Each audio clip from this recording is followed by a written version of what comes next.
In the sixth episode of the hashtag AskAChessMaster show, I'll be answering the question, what's stopping you guys, intermediate players, from becoming a chess master? Coming straight up.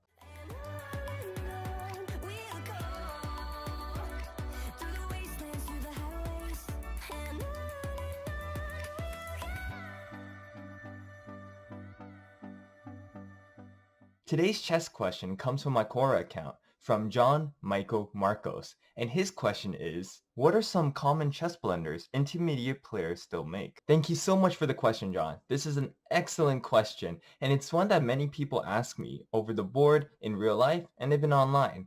So how do I answer this question? How I'm going to answer this question through my own personal experience and what I've developed and what I figured out that helped me propel myself from that 1600, 1800 intermediate level into masterhood, in which to 2200, almost 2300, and finally getting that national master title. Improving from an intermediate player, let's say an 1800 rated player, to 2000 is going to be much more difficult than improving from, let's just say, 800 rated to 1000 rated, even though it's the same 200 rating difference. And the reason why is because when you're a beginner, there are some general rules, some general tips that you guys need to learn for you guys to improve. And once you get the hang of those rules, for example, like the ABCs of chess, attack the center, bring out the pieces, castle the king, don't move the same pieces over and over and over again, keep your king safe. Once you get the hang of that, your rating will improve a lot. But there will come a point, usually around 1400 to 1600, that those general tips, everybody knows at your level. People are no longer going to blunder the queens to like a knight fork, or people are no longer going to get checkmated because they left the king in the center. So what's the difference between a 1600 rated player to maybe a 2000 rated player? Well, the biggest thing that I've found in my life and from my experience and from all the students I've had in the past, and through my own personal experience too, the biggest thing that separates a 1600 to a 2000 at 2000 2200 rated player is their planning.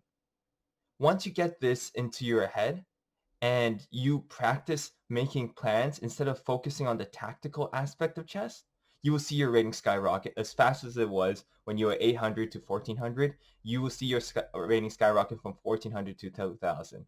So what do I mean by that? So a lot of people 1400 and under, when you're playing somebody, or 1600 and under, when you're playing somebody, all you guys are trying to do is basically trying to beat up your opponent through a tactic. Like my entire plan, I'm going to fork his king and rook together. I'm going to win a piece and I'm going to win the game. Easy peasy lemon squeezy. But at 1600 or 1400, as I said, people stop falling for these things. People are going to defend against your threats. And then you guys are going to be making weaknesses in your position whenever you're trying to do these plans that don't really work. I call these cheapos in chess instead of tactics. When something that, if it works against a bad player, you're gonna absolutely destroy it because they're bad, right? And you saw something, they did it. But against a good player, you guys it won't work because they're much better, and they will take advantage of the tactic that you did. For example, let me show you guys something really silly that I see all the time, even at a 1600 level. So it's a regular opening over here: knight f3, knight c6, bishop c4, bishop c5, or not bishop c5, bishop c5, and let's say castle and a knight f6. And you know what I see so many people do after like d3, d6? I see a lot of players on the white side just play knight g5. And they're 1400 and they might be playing an 800 rated player, and their 800 rated player doesn't see it. They play something like bishop d7, and then the 1400 takes on f7. They're like, I'm the best player ever. I take an f7, I won the rook.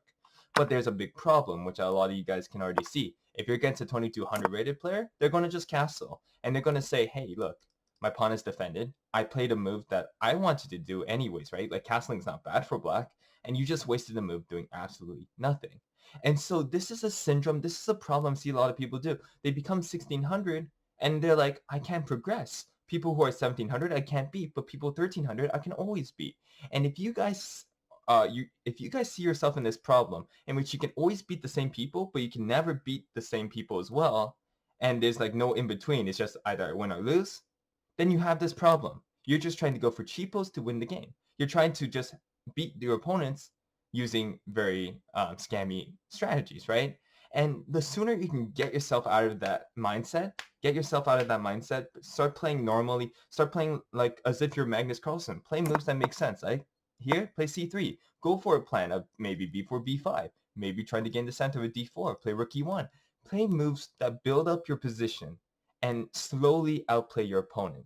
If you do that, you guys will surely 100% increase your rating extremely quickly. In fact, I have a whole library of videos, and other people have larger libraries of videos just talking about these strategies, these tips that you guys need to know if you guys want to improve in chess. I hope you guys learned something from today's chess video, and I hope you guys don't get stuck in this scenario for too long. If you guys want to see which chess website I think is best for you guys, click the video over there and subscribe for more chess content like this one.